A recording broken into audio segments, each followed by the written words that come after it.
Hello, welcome to American Jewish University Open Education. We're talking this evening to William Deresiewicz, a veteran of the Zionist youth movement, Young Judaea, who has distinguished himself in recent years as a social commentator in the areas of education and the arts and so forth. And I'm very, very proud to know him because I really love the work that he's been doing in various areas. And I'm Rabbi Pinchas Giller of the American Jewish University, and that's what we're doing. So I'm going to give everybody a few minutes to get in the door and uh, see what's going on here. Um, uh, all right. So, uh, Bill, Yeah. let's start off. You have an interesting thesis that sort of flies in the face of a lot of contemporary discourse, as usual.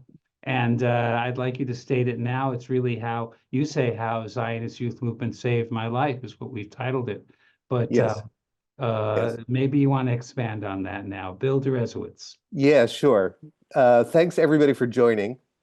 I can't see any of you other than Pinchas. I hope there's some of my old Young Judaea Chevre out there. I'm gonna talk just for a few minutes. Then Pinchas and I are gonna talk, and that's one of my favorite things to do is talk to Pinchas. And then we're gonna have questions, which I believe you can put in the Q&A, and Pinchas will curate them. So, in 1976, the year I turned 12, I spent the summer at Camp Oren, a soon defunct Orthodox Jewish summer camp. Yes. The rabbis on staff who taught our morning classes in Chumash and Gemara, Bible and Talmud, were mainly the same kinds of people who taught at the yeshiva day schools that the other campers and I attended during the year. Uninspiring suburban pedagogues who were constitutionally incapable of saying anything surprising or interesting. But at Havdalah each week, a mysterious young faculty member whom I otherwise never saw, an intense, hippie-ish 20-something, would tell a tale of the Kutzker Rebbe, the Hasidic master who, disgusted by human corruption, turned his back on the world for the last 20 years of his life. These stories were enigmatic, disturbing, and unlike anything I had ever encountered. 2 years later, instead of going back to Oren once again for the third time, it would have been, I went instead to tell Yehudah, the national summer camp of Young Judaea, the progressive Zionist youth movement. It was the first time I had ventured outside of the modern Orthodox world in which I was being raised.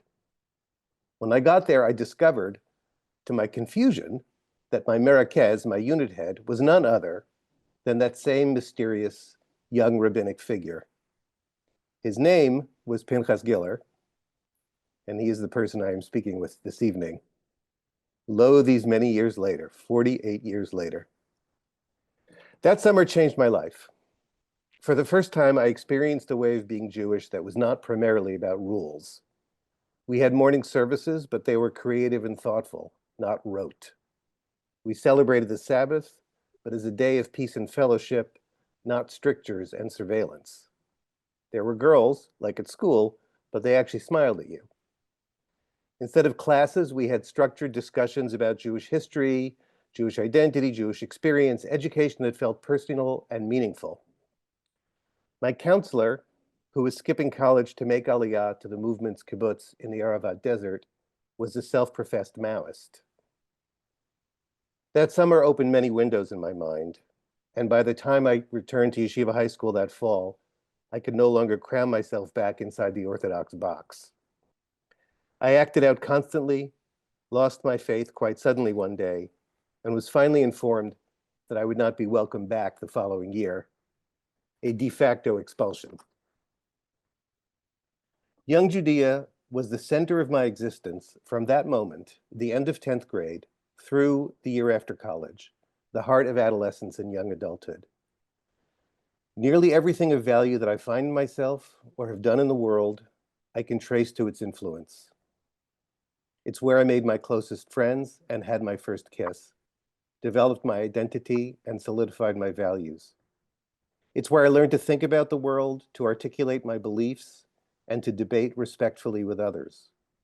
It's where I first began to write for the national newspaper, which I later also edited. It's where I learned to be friends with girls as equals and comrades. And indeed, from that day to this, many of my closest friends have been female. It's where, enthralled by the young adult alumni who led that discussion-style education we practiced, people like Pinchas, who incited me to emulation with the glamour of their spiritual fervor, articulate brilliance, and personal force, I was kindled with a desire to teach and exposed to the role models who had shaped my pedagogy as a college professor. It's where I absorbed the conviction that ideas must bear on life and life on ideas, which is central to the understanding of the purpose of a liberal arts education that I have advocated for many years. Young Judaea broke me out of the narrow environment of my Orthodox upbringing, offered me a refuge from my turbulent home life, and provided an alternative to the social idiocy of high school and the alienating anonymity of college. For the most important years of my development, it was my heart's home. But, in hindsight, several large questions hang over my experience. The first, of course, has to do with the Palestinians. The version of Zionist history that we were taught was, needless to say, a selective one. We learned that Israel, upon declaring independence, was attacked by 7 Arab armies, that the Jews accepted the partition plan, but the Arab League did not. But we didn't learn about the Nakba, the forced expulsion of Palestinians in the course of the ensuing war. Instead, incredibly in retrospect, we were told that, quote, we begged them to stay, and that it was only Arab propaganda that caused them to flee. So, was the movement built on a lie? Was our innocence obscene? The second large question has to do with Israel itself. Just as we were taught a distorted version of history, so we were given a wildly idealized picture of the society to which we were being urged to move. An image created from folk songs, dances, and legends of the pioneers, of chalutzim and kibbutzim and midurot. However much it may have had to do with the Yishuv circa 1905, it had little or nothing to do with Israeli society circa 1985. We were being prepared to make Aliyah to a dream, to a fantasy, or perhaps more to the point, to something like a grown-up version of camp itself. And yet I believe the entire endeavor was justified, and not just because it changed my life and the lives of so many of my chevre. We were taught to change the world, to work for social justice. Ani va'ata neshaneh et ha'olam. You and I will change the world. That was our unofficial anthem. And many of us went on to do exactly that, both here and in Israel. Young Judeans have been at the forefront of the environmental movement in that country, of the movement for religious pluralism and tolerance, and of the movement for just and peaceful coexistence between Jews and Palestinians. And I think that even the illusions, the concealments and idealizations were necessary for this to have been possible. Because in order to make a place better, to endure the sacrifices and frustrations that long-term activism involves, in order to maintain one's commitment and sustain one's hopes, you first have to love the place. You'll never put up with it otherwise. And that, above all, is what Young Judaea gave us, love. So that's what I have to say by way of introduction. Oh, that's what we have to say by way of introduction. Well, I don't want to freak you out, Bill, but we have some legendary people, more than I can count. That's great. We have people from before my age who went and became academics in Israel, who shall remain nameless, but who were legendary merakez unit leaders at Camp Tel Yehudah. We have many of your contemporaries as well, who shall also remain nameless, and about 39 at the last count. So it's a good crowd. I'd like to really consider an element which is really not understandable to people on the outside, and also sort of like the enemy that Jews find themselves in since the beginning of the war, in that their nature is very misunderstood, and that is to say, and it goes back to what you just said about the love. I don't know if it's really describable, the experience that we did have at camp in those years, and that the people on the staff worked very hard to present in what they considered a moral and ethical way. Okay, that they were very much, especially in the realm of what we now call gender. There was a tremendous premature attention to that on the part of the camp leadership, and even such iconic figures as Mel Reesfield were conscious of inclusion and that kind of thing way back in the 1970s when I arrived. In fact, when I arrived at camp, from having worked at this benighted, corrupt Orthodox camp where I first met you, it was really important there really was attention to this kind of thing. We were also living sort of a mid-century American Jewish mythology about behavior and intimacy. Now, at the time, American Jewry was enthralled by a myth of, in sexual terms, the spontaneous, unencumbered Israeli versus the neurotic, imploded,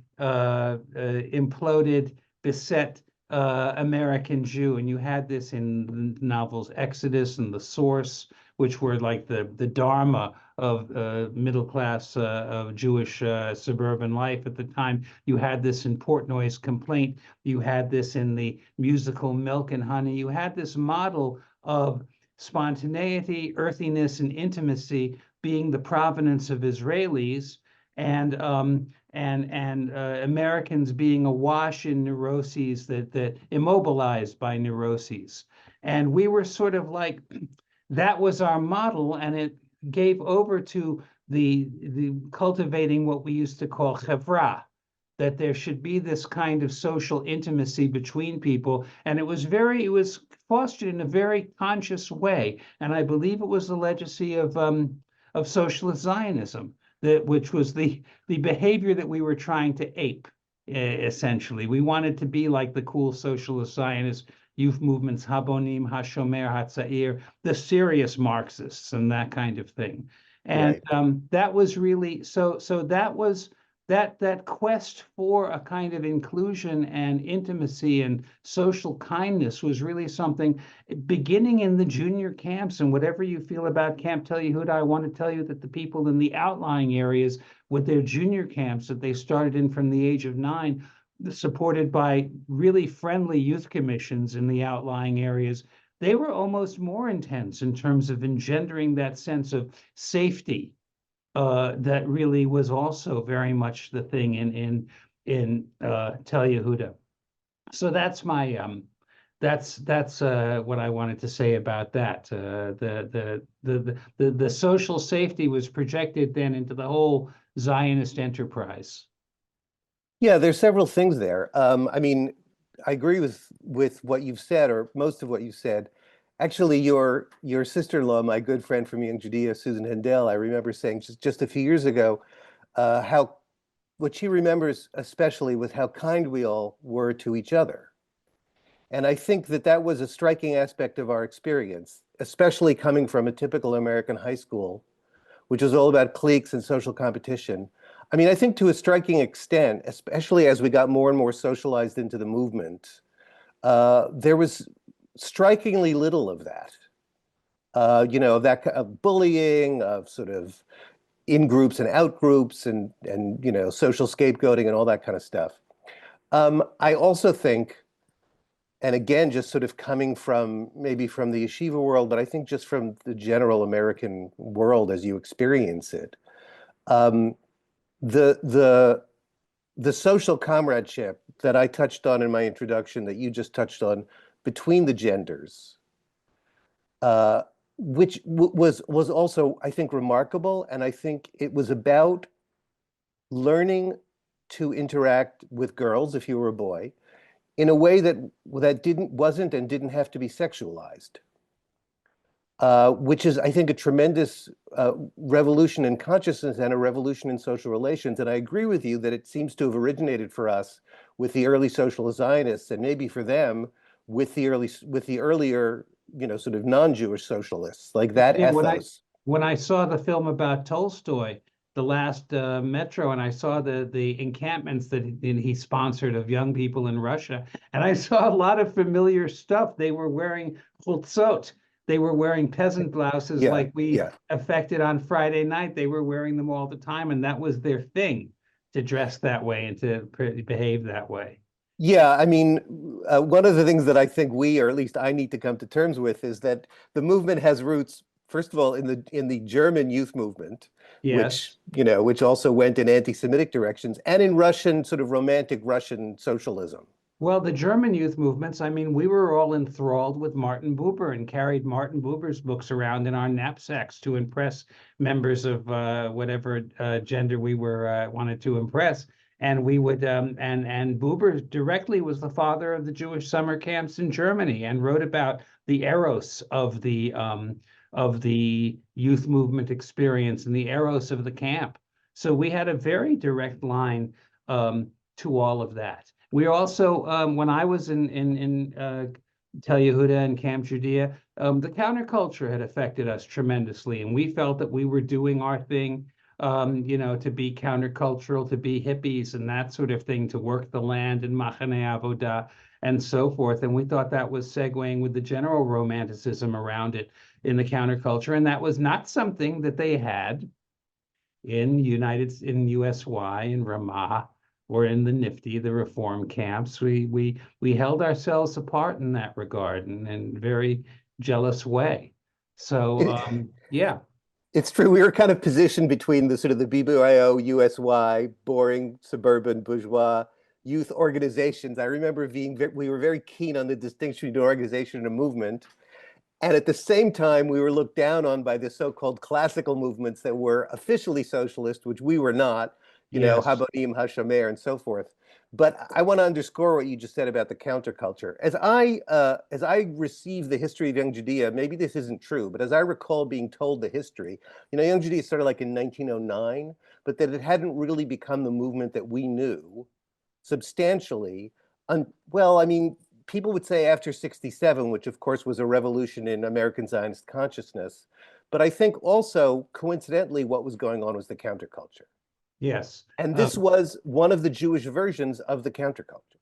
Well, I have to say that let's talk about 67 for a moment, because in 1967, Hadassah pressured the movement Young Judaea, and personal social pressure laid on 16-year-olds to renounce the sponsorship of the Zionist Organization of America, ZOA, and to come completely under the Hadassah wing, with the proviso that Hadassah would then pour money into the camps, buy camp bet, build two Chaderochels and all that kind of thing. And we lost a camp in the midst of all that. We lost the Herzl camp, which had been the camp in Minnesota, where Bob Dylan and the Coen brothers had gone. And the many familiar tropes from the Coen brothers. The movie Raising Arizona begins with a quote from Peretz's Bunch of Schweig, which was a play that we used to present by various units in camp. So that was really the moment, the moment of coalescence, when Hadassah, with its considerable resources at the time, began to pour money into the movement, and the camp exploded and became very major. This would go through changes over the course of time. We also obtained Beit Riklis on Mount Scopus for the year course.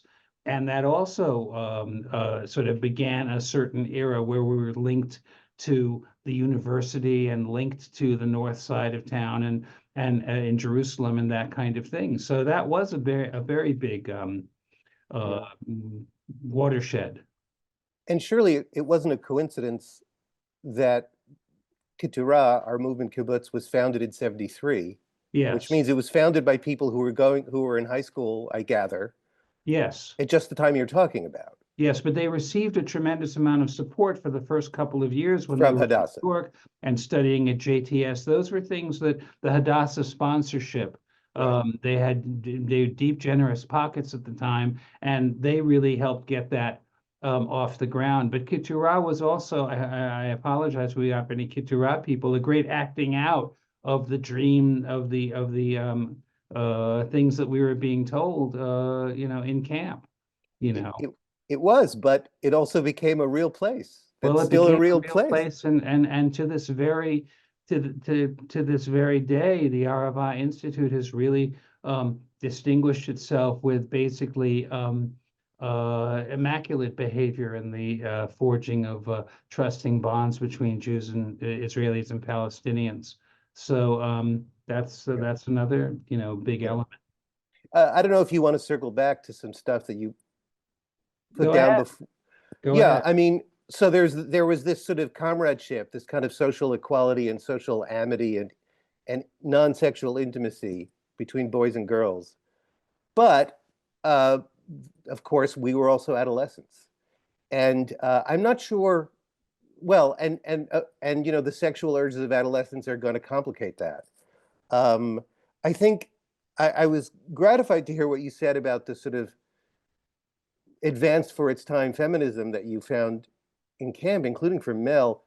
I think some of the feminists that I went through Young Judea with would say, listen, in some ways it was still kind of a sexist place in the sense that, most of the merakez were men, the model of leadership was male, it was this sort of, Yes, you know, no, even for the merakzot, the charisma of the eros of the merakez was a very sort of masculinized kind of eros, and the merakzot also had to had to sort of get into that right. ethic a lot of the time, but they were also legendary women who did that kind of work, and it was very much the game of the merakez. It was the merakez who the unit leader who sort of Yes. forged ahead, and this was the first time that many great Jewish educators and academics and so forth, refined their trip, got their shtick down, did the beginning of things that they do to this day. And I personally swipe a lot of my presentations of certain subjects from Mel. I mean, he cast a long shadow. I dedicated my popular book to him, and he cast a long shadow on a generation of great teachers and academics in Israel and in America. Michael Rosenak and David Ruderman and Fred Lazen at Beersheba, who, full disclosure, may be watching us right now, and other people who were really elemental in what I would call the academic golden age of Jewish studies, which may be ending, and that is not our topic, although you have much to say about it. I hope that we've posted Bill's contact information and his website at some place. If not, please put it in the question and answer, and we'll type it in. What is it again, Bill? It's just BillDeresiewicz.com Bill Deresiewicz. is Yeah. my website, and bill.deresiewicz@gmail.com is my email. I would love to hear from people. I in case you haven't gotten the message, I guess we haven't said this, but I am in the very early stages of embarking on a book about my experience, principally in Young Judea. And that's Yeah. why I wanted to talk about this. When AJU asked me to be a public fellow, I already knew this is what I would want to talk about, and and Pinchas would be the person to talk about it with. Well, you wrote a very moving piece in Liberties, the journal, but that venue may be a bit rarefied for some, although it may be present online if you there can be directed to it through Bill Deresiewicz. Yeah, And yeah, I have a note link of on the my website. spelling of that name. We've never discussed this It's in our true. whole life. It's Why there's true. never been any attempt to in any way anglicize the name, in its full Polish glory. But in any case, good for you for being proud. So, yeah. Well, there's so many things we could talk about. Let me just mention a couple. One that I think you were already interested in talking about. One way that I've come to understand why Young Judaea was such a positive experience is that, leaving all the Zionism, the Jewishness, everything else aside, it directed the energies of adolescence in very positive directions. Whereas, again, without it, I wonder, like, what would have become of me without it? What did I see among my friends in public high school when I got there, or in yeshiva high school for that matter? And some of those energies are the sexual energies, but also the appetite for belonging and meaning, but typically, different from what you grew up with, right? Like, so you're looking for a new structure of belonging, a new identity, a new structure of meaning, and Young Judaea offered that. And then the other thing is, okay, my parents were immigrants, and I grew up in a very Jewish family, Orthodox, whatever. So in other words, with a sense already of being somewhat alienated or somewhat at a distance from American society. But so it wasn't that much of a reach for me. But I think it's kind of interesting that the movement took what were in many cases young American Jews who, by every measure should have been very comfortable being American.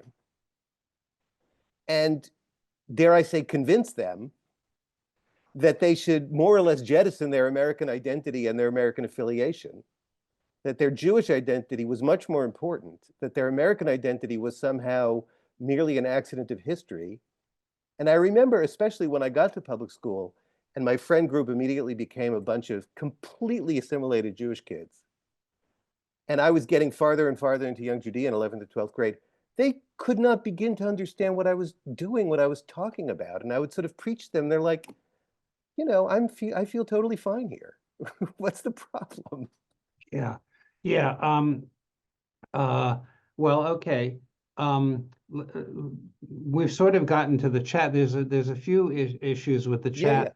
Yeah. Rena H has asked, have you published this yet? No, it's in process. I'm just starting. I think of it more really in a more edgy name. You say how Zionist youth movement saved my life, and I just say redemptive Zionism. The world does not understand the redemptive nature of Zionism for Jewish people. You had an experience almost like the kind of thing that Mel Reesfield used to describe to us when he talked about the Jewish Enlightenment, the Haskalah, about how yeshiva students, broke out of their bonds and joined the Zionist movement and expressed themselves through literature, which was something Mel devoted his sikha, his talk to, and devoted to really devoted his time to that. And most of the other people who did not go to yeshiva and were not breaking out of that. So you had a classic process from innocence from oppression to liberation, yeah. Innocence to experience. Many of them in suburban America found at camp a resolution to a nagging question that they couldn't even name up to then, which was their inner disaffection, their otherness as Jews in Cincinnati, in Atlanta, in Cocoa Beach, Florida, in Tuscaloosa, Alabama, and they couldn't really articulate the answer to the question. And Young Judaea, for these suburban kids in outlying areas, gave them the answer to the question in a very erudite way, taught by people who would be leaders later on. Okay. All right. Some people are saying hello. One person has asked to say a few words. If you can type in if you can type in your question. Daniel Greenberg writes also, I grew up in YJTY and went to Orthodox school in Bergen County. How did you integrate into TY being so secular and irreligious? Which I don't know if this is the dynamic, but you explain. How TY was? How did you integrate into how it? I integrated into a place that was secular and irreligious. I don't know how old this guy is. I remember you commenting some years later. Okay, so when I got to TY and Pinchas was my merakez, and I was still in yeshiva high school, it was between my 9th and 10th grade in yeshiva high school, I would stand in the back at tefillot in the morning and put on tefillin. And I wasn't the only guy. There was a guy named Howard, who I also knew from yeshiva, who also put on tefillin. And there was somebody named Eddie Prince, who was a longtime merakez, who was Orthodox. And I remember you, Pinchas, telling me later that, years later, that you didn't see that anymore, that kind of disappeared. But when I got to TY, that was still a thing. Like I said, I wasn't the only person doing that. And of course, there was the legendary Steve Copeland, who was, educational director, merakez, and, an extremely devout and learned Orthodox Jew. So, I mean, the thing about Young Judaea, unlike the other Zionist youth movements, is that it wasn't, or most of them, is that it wasn't secular by conviction. It was pluralistic. And as I understand it, one of the contributions that Kibbutz Keturah has made to Israeli society is that it is, at least according to Wikipedia, the only pluralistic kibbutz. It's the only place, and there are not even that many pluralistic spaces in Israeli society, as I understand it. Maybe I'm wrong about that. So It wasn't anti-religious at all. Yeah, I believe that there was a mystique and a reverence for religious behavior that religious people sort of put out there. If they had day school, training, they sort of hung it out there because they know that their compatriots who are otherwise very cool, assimilated Americans would have a certain fascination with that.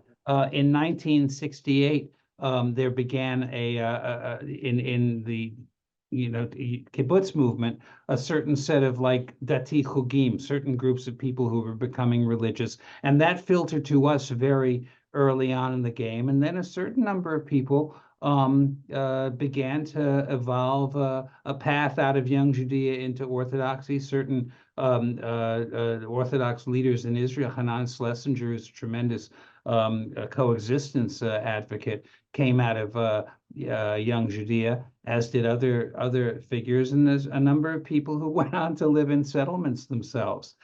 So there was really a track in and a bit of a track out going on for an awful lot of people.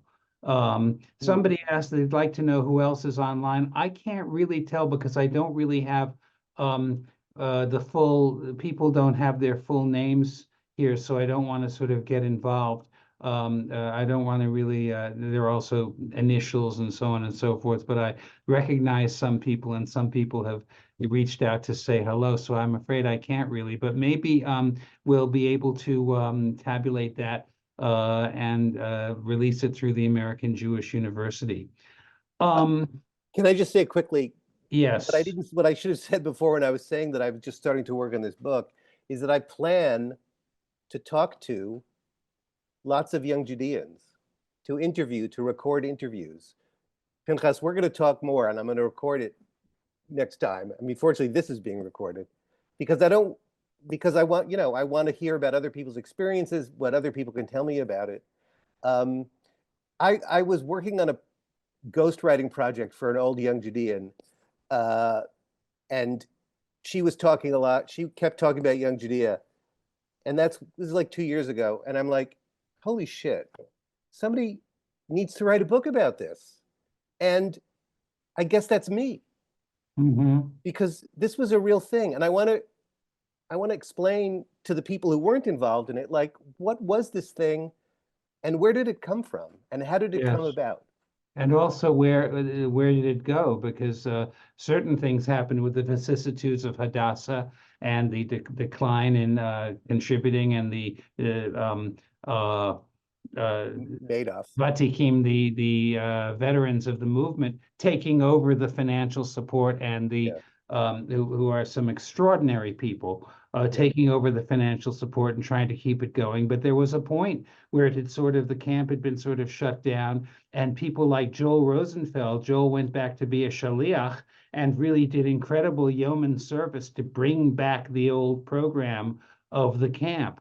But there are also new pressures in terms of youth experiences and that kind of thing, and the pressures of risk. I mean, we used to live very rough and do very rough things, and finally, a Machaneh Avodah truck was coming back from a hike at Tiyul and had an accident, and that caused an initial rethinking of the way that camp was managed and whether we were going to hang it out and be so loose about certain things. So certain events did occur to sort of uh, bring about certain changes, and some from without. Yes, people. Yeah.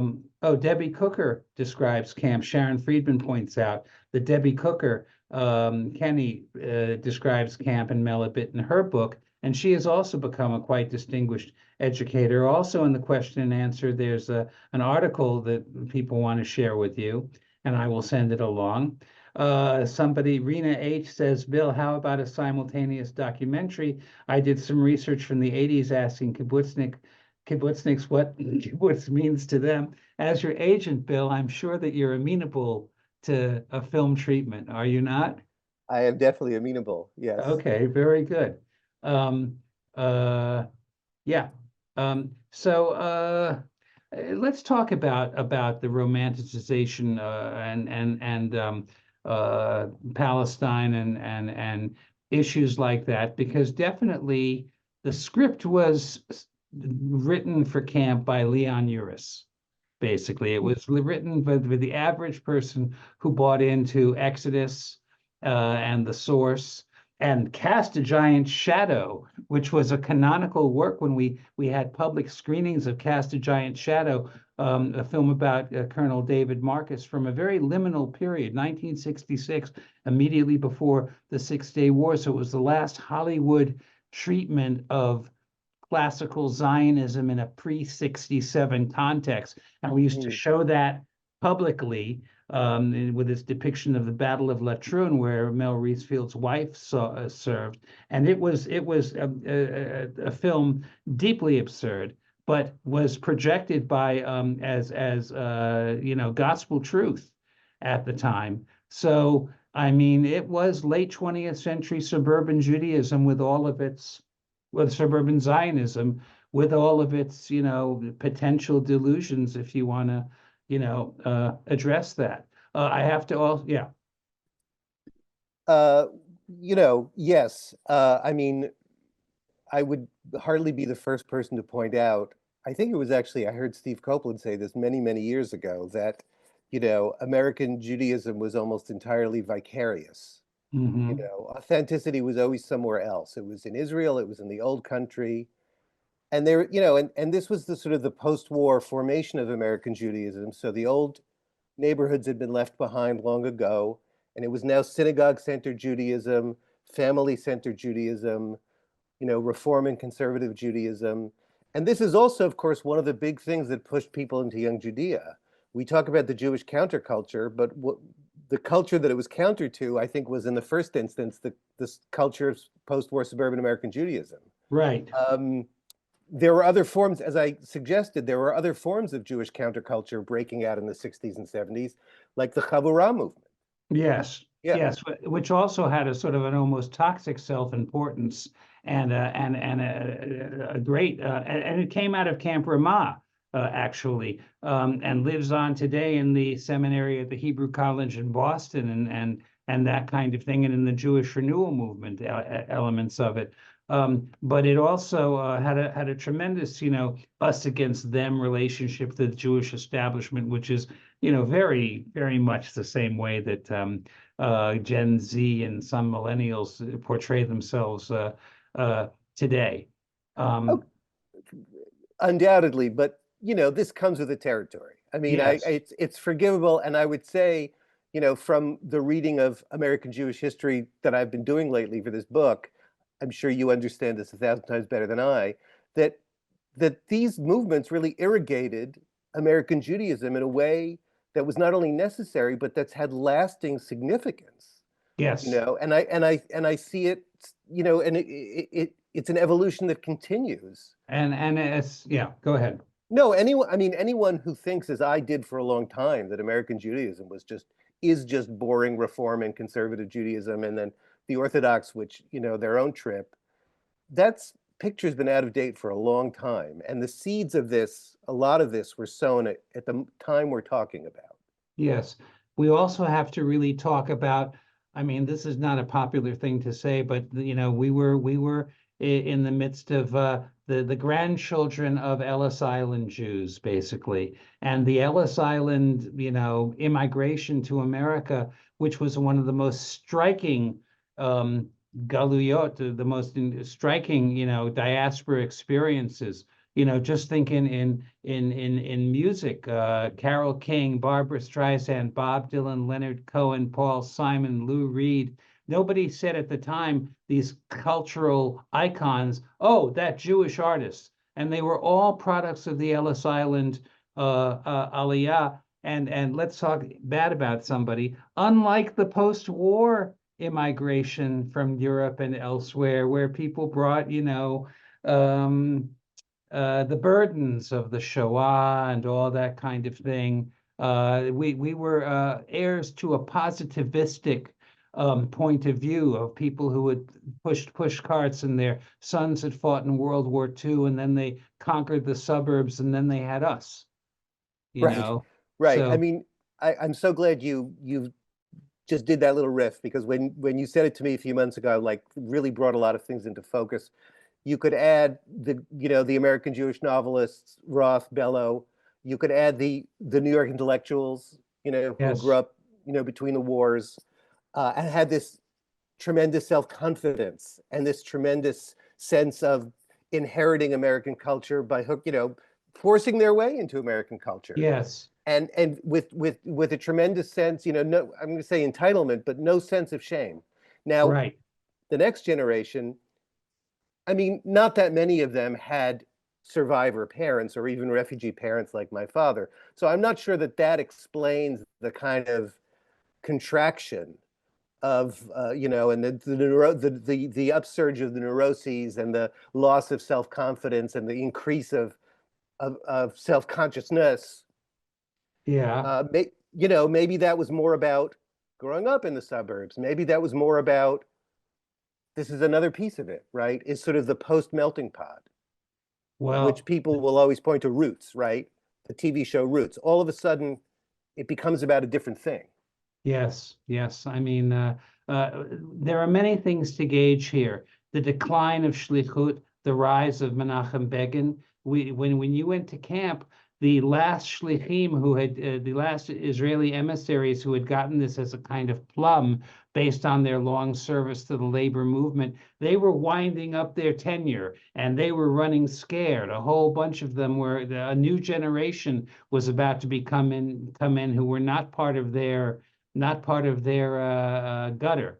Basically, you weren't conscious of this, but I was highly conscious of this, because I realized that the emissaries that were operating in the junior camps were incredible educators, and that when I got to Camp Tel Yehuda, it was a bunch of people who were taking it as their free trip to Queens, and not bothering to learn English. And I was very struck by that, but in fact, the institution was declining before my eyes, and I just didn't quite have the vocabulary to articulate it. Now I do, 60 years later, I don't know how we're doing for time. We could talk some more, but we're supposed to be here. We're supposed to be winding up. So Well, do we I still think have, we'll go on until they pull the until plug. they kick us off? Are there Yeah. questions? Are there other questions that you'd like to bring The people forward? are saying to type their name in. Somebody, Sharon Friedman mentioned Debbie Cooker Kenny. People are just sort of checking in when they were in camp. You'd love to know who else is watching, but I can't quite really exhume the names from the way they're entered on the list in front of me. So I think that's sort of what else do we have to think about? The role of religion, how much some of our chevra, some of our friends became prominent neocons. Some of our friends became prominent in Israeli social life. Alon Tal got the Israel Prize for his work in ecology and conservation. I mean, when I left Israel after 9 years, I had this sort of existential feeling, besides being crowded out economically, that it wasn't a place where I was ever going to mature. I was not going to really grow up in that context, and that coming back and being an academic in America really offered me that in a different way. But so many people did stay in Israel and did really accomplish incredible things in every realm of the society. And there Yes. is no gulf between us. I can, go out for a hamburger with anybody that I meet from those days, and we both lived, more or less worthy lives. Um, Well, yeah. it's interesting. Let me say this. I didn't, my parents didn't let me go on your course. This was the big tragedy of my life Hmm. because they're Meshuggah. Although apparently I wasn't the only one. So I got my revenge by being a year course madrich the year after college. And that was the year that I was really testing am I really going to make Aliyah? And I think I just wasn't ready. I think I wasn't ready to make serious life decisions in general. And I think that that's a big reason why I never really thought of, in retrospect, I never really gave it a serious shot. You say, we've all lived worthy lives and you can speak with them. Of course, you've been over a lot more than I have. And I'm sure that's true, but I must say, I've been listening to Noah Ephron's podcast, the Promised Podcast, which is Case in fantastic. point, yes. Fantastic. And he's a professor at Tel Aviv University, and he has Young Judeans on as regular guests. And I started listening really after October 7th. And it's often very poignant for me because I feel like we're living the alternative version of each other's lives. Hmm. I'm looking from a great distance at the life that I did not choose to live. And it seems to me, and this is something that we said about Israel back then, that you could have a greater impact there. It seems to me that but maybe it's not even about impact. It's just that there's a greater weight. It seems to me that there's a greater weight to what they're doing over there because they have given over a certain measure of control. They've committed, we used to talk about commitment a lot in the movement, right? They've committed themselves to something larger than even one's family. I've made commitments, but they're commitments to myself, teaching, writing, to give over some measure of control to this larger thing, which is this national community that's all in it together, however much they sort of yell at each other a lot. It's a profound thing. And listening to them and thinking about what they've been going through gives me a sort of sense of loss. Yes, like the most extraordinary people who in America could have been the equal in influence of any social macher in the United States, made the decision to move to Israel and were much more subsumed into the society, not, perhaps less socially recognized than those of us who chose to stay here. I know extraordinary people from Young Judaea who they don't labor in obscurity. They do good work, but certainly they turned away from tremendous influence here to merely be another jewel in the Israeli cosmos. So that's I've noted that, and you knew at the time that you were sort of subsuming a lot of your ego if you wanted to stay there because the society did as much as it could to knock you around and tell you you were merely one of many. So that was so that's what happened. Yeah. you know? I mean, I take your point. That's not exactly what I meant by giving Oh, apart, you're surrendering you are committing yourself. They committed themselves to share a fate, yes. with a small national community in a way that we don't do here in America. No, no. Because we don't have to. Yes.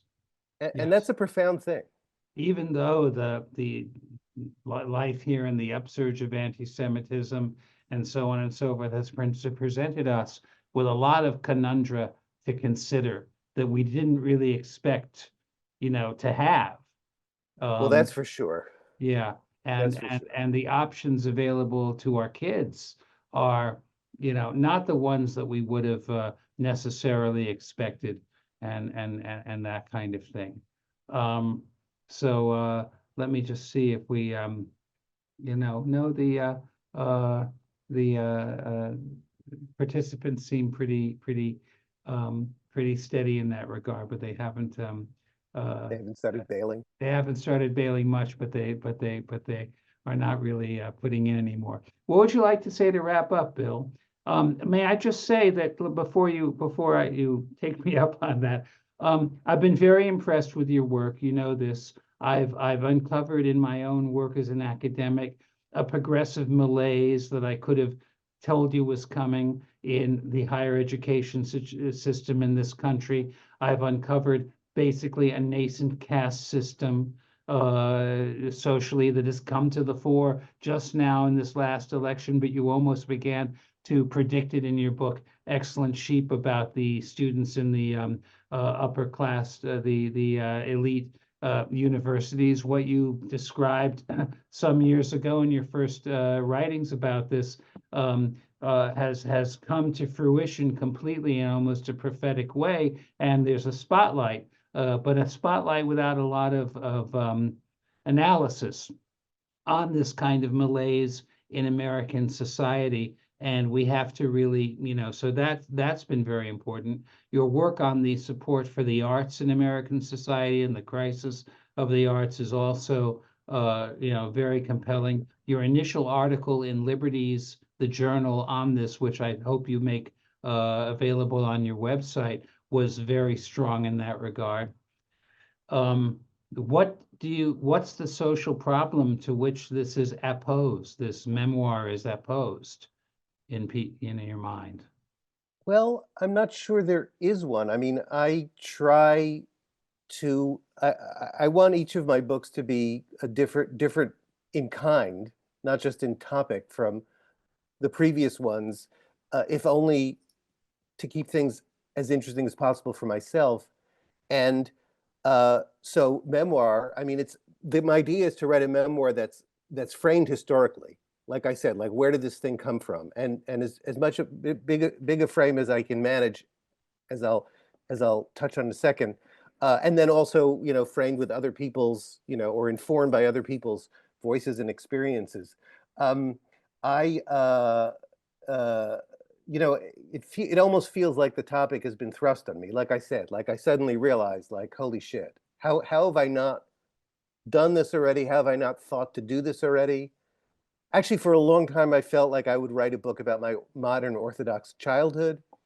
That's going to be the first part, but the main part is going to be Young Judaea.